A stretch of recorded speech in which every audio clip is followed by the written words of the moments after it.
पाचन तंत्र में सहायक अंगों के बारे में अध्ययन कर रहे हैं और आज हम लोग शेष सहायक अंगों के बारे में जानेंगे। तो सबसे पहले मैं यहां पर सलिवरी ग्लैंड के बारे में यानी लार ग्रंथियां के बारे में आपको बता दूं। तो सबसे पहले लार ग्रंथियां हमारे शरीर में पाई जाती है। तो ये कहां स्थित होती है, ये कहां पाई जाती है? तो सबसे पहले ये कहां पाई जाती है?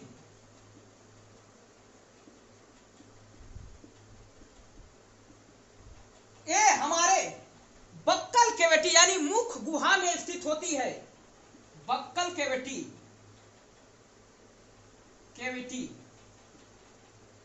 यानी मुख गुहा।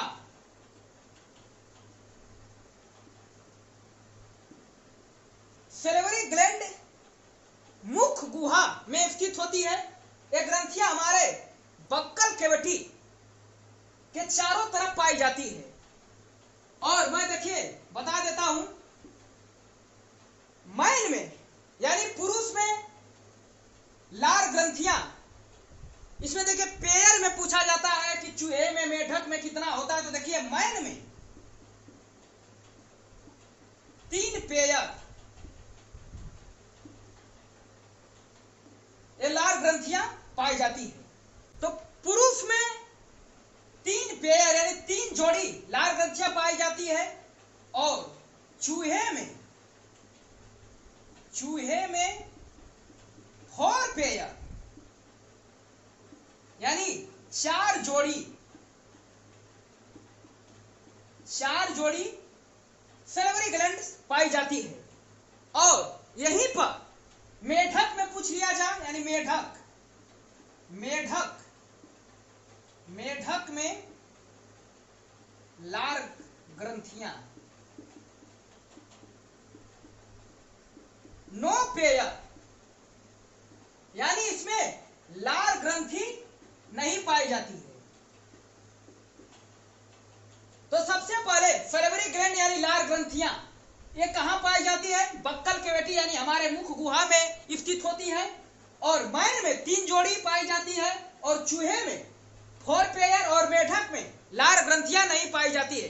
इसीलिए वह कीट पतंगों को निगलते हैं। तो हम लोगों ने यहां पर देख लिया। अब हम लोग देख लेते हैं कि लार ग्रंथियां में क्या क्या पाया जाता है। तो मैं आपको लार ग्रंथियां के बारे में बता देता हूं कि लार ग्रंथि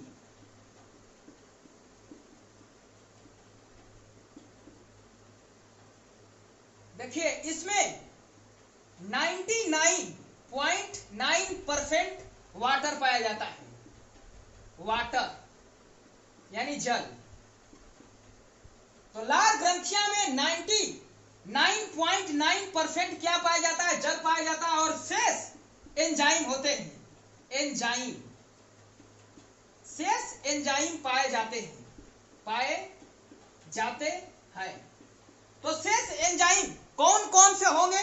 तो देखिए शेष एंजाइम में आपके आ जाएंगे टाइलिन और लाइसोजाइम।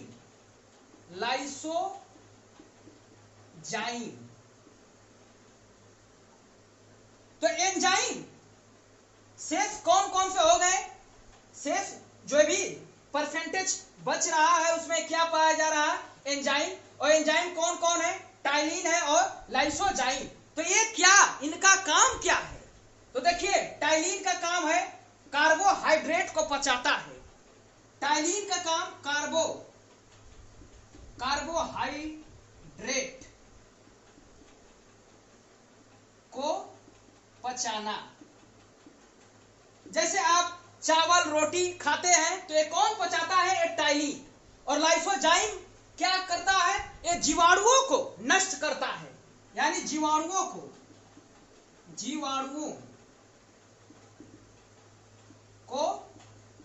नष्ट करता है।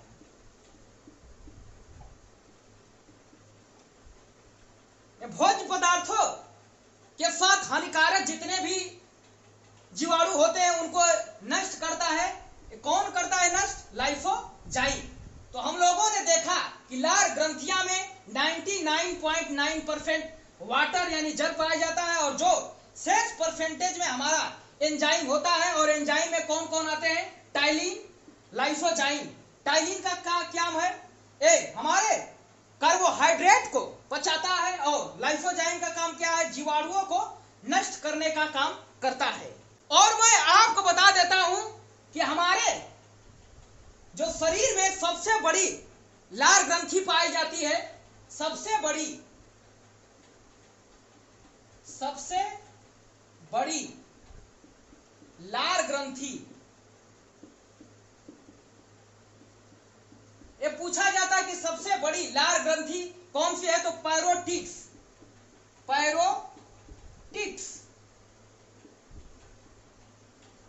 ग्लैंड यानी पैरोटिड्स ग्रंथि। सबसे बड़ी लार ग्रंथि कौन हो गई? पैरोटिड्स ग्लैंड। और देखिए पैरोटिड्स ग्लैंड पर एक वायरस है जिसका नाम है पैरामिक्सो वायरस।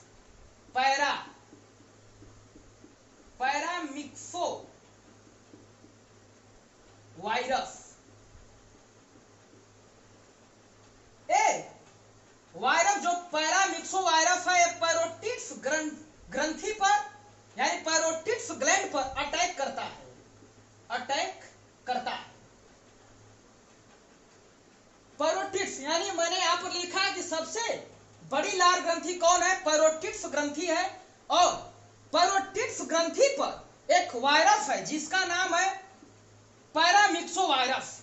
ये इसी ग्रंथि पर अटैक करता है। तो अटैक करेगा तो कुछ क्या होगा? रोग होगा, इस ग्रंथि को हानि पहुंचेगी। तो कौन सा रोग होता है? गलसुआ रोग हो जाता है। गलसुआ इसी को बोलते हैं मम्स, रोग हो जाता है। तो यहां से भी एक क्वेश्चन खड़ा हो जाता है कि पैरामिक्सो वायरस से कौन सा रोग उत्पन्न होता है? गलसुआ रोग ये उत्पन्न हो जाता है। और मैं आपको बता दूं, जो पैरोटिड्स ग्रंथि है ये सर्प में बीज के रूप में रूपांतरित हो जाती है। ये जो हमारा जो पैरोटिड्स ग्रंथि है, पैरोटिड्स ग्रंथि, ये सर्प में बीज के रूप में रूपांतरित हो जाती है, यानी बीज का काम करने लगती है। बीज का काम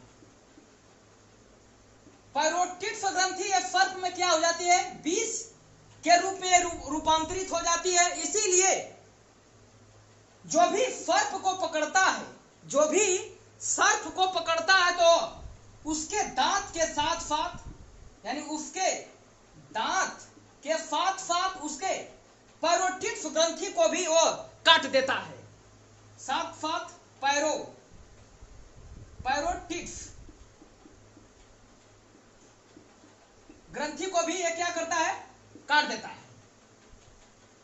तो हम लोगों ने लार ग्रंथियां के बारे में जाना कि यह किस प्रकार से डाइजेशन क्रिया को सफल बना रही है। अब हम लोग अग्नाशय यानी पैनक्रियाज के बारे में जान लेते हैं, यह किस प्रकार से हमारे डाइजेशन क्रिया को सफल बना रहा है। तो सबसे पहले इसका मैं लोकेशन बता देता हूं कि कहां ये स्थित होता है। तो ये देखिए, ये हमारे स्टमक यानी अमाशय या पेट से लटका हुआ होता है। ये देखिए, ये हमारा पेट हो गया या स्टमक या अमाशय बोल लेते हैं इसको। और देखिए यही हमारा क्या है? अग्नाशय यानी पैनक्रियाज, पेट से क्या हुआ है? लटका हुआ है। तो सबसे पहले इसका आकार पूछ लिया जाता है। आकार, इसका आकार पत्ती के जैसा यानी लीफ के आकार का होता है। पत्ती के जैसा आकार हो गया। और यह अमाशय से लटका हुआ है। और सबसे इंपॉर्टेंट क्वेश्चन यहां पर यह है कि अग्नाशय को मिश्रित ग्रंथि कहा जाता है। अग्नाशय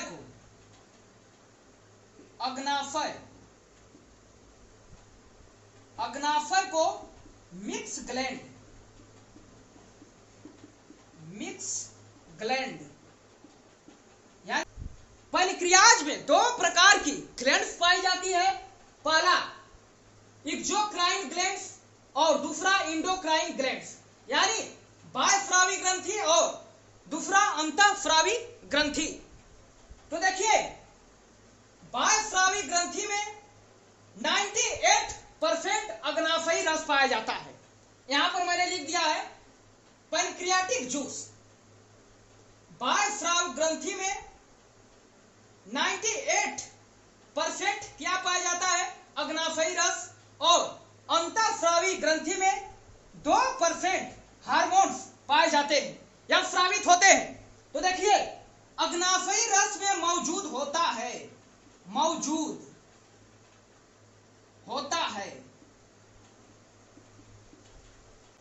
तो देखिए अग्नाशयी रस में मौजूद होता है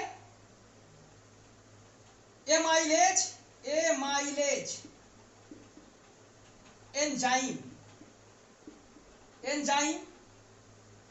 और दूसरा ट्रिप्सिन और तीसरा लाइपेज। पैनक्रियाटिक जूस में ये उपस्थित होता है। तो इसको आप कैसे याद करें? तो देखिए यहाँ पर एक ट्रिक लिखा गया है, आंगन में अम्मा ट्री लाई। तो आप इससे पकड़ लेंगे। देखिए अम्मा से क्या हो जाएगा, और फिर चाहे एस लगाकर पढ़ लीजिए, एमाइलेज एंजाइम, ट्री से ट्रिप्सिन हो गया और लाई से हो गया लाइपेज। तो इसका काम क्या है? तो देखिए एमाइलेज एंजाइम क्या करता है? कार्बोहाइड्रेट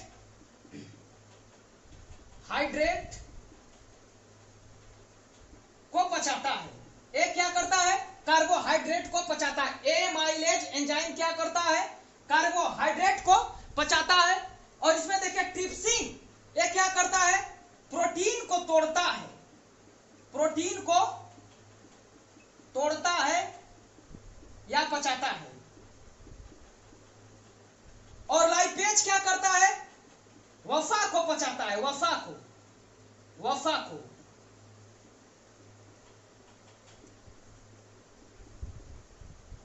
देखिए जिसके अंत में सीन लग जाए, देखिए यहां पर जैसे कह रहा है ट्रिप्सिन, सीन यहां पर लग गया तो मान लीजिए वो किससे संबंधित है?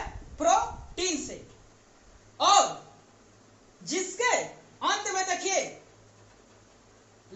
जैसे एमाइलेज देखिए एमाइलेज बोल रहा है तो कार्बोहाइड्रेट से संबंधित हो जाता है। तो यहां से देखिए 1 2 को आप पकड़ लेंगे तो 1 2 ऑप्शन उसमें से अपने से वो समाप्त हो जाएंगे। तो देखिए जिसके अंत में यहां पर देखिए ट्रिप्सिन, सीन लग रहा है यानी किससे संबंधित है? प्रोटीन से। एमाइलेज एज जिसके अंत में लग जाए वह कार्बोहाइड्रेट से संबंधित होता है, यानी एमाइलेज एज आ रहा है लास्ट में कि नहीं, तो वह कार्बोहाइड्रेट से संबंधित होता है। तो देखिए पैनक्रियाज को में देखिए 2 प्रकार के क्या होते हैं? ग्लैंड्स पाए जाते हैं, एक्सोक्राइन ग्लैंड्स, एंडोक्राइन ग्लैंड्स। और 98% इसमें अग्नाशयी रस पाया जाता है, 2% हार्मोन स्रावित होते हैं। ये मैंने आपको बता दिया। यहां पर कुछ नोट्स पॉइंट्स लिखा गया है। देखिए कपड़े धोने के साबुन में एमाइलेज एंजाइम का प्रयोग किया जाता है और बर्तन धोने के साबुन में लाइपेज एंजाइम का प्रयोग किया जाता है।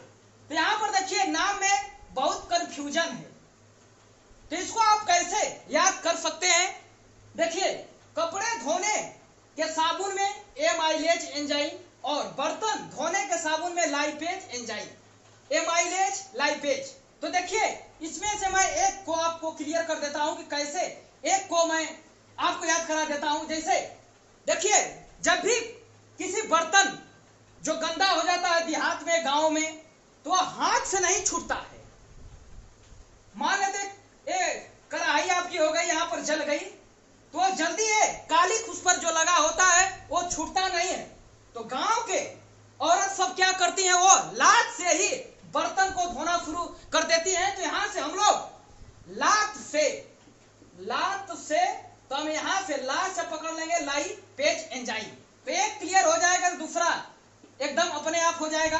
तो यहां से आप पकड़ सकते हैं कि कपड़े धोने के साबुन में एमाइलेज एंजाइम और बर्तन धोने के साबुन में लाइपेज एंजाइम का प्रयोग किया जाता है।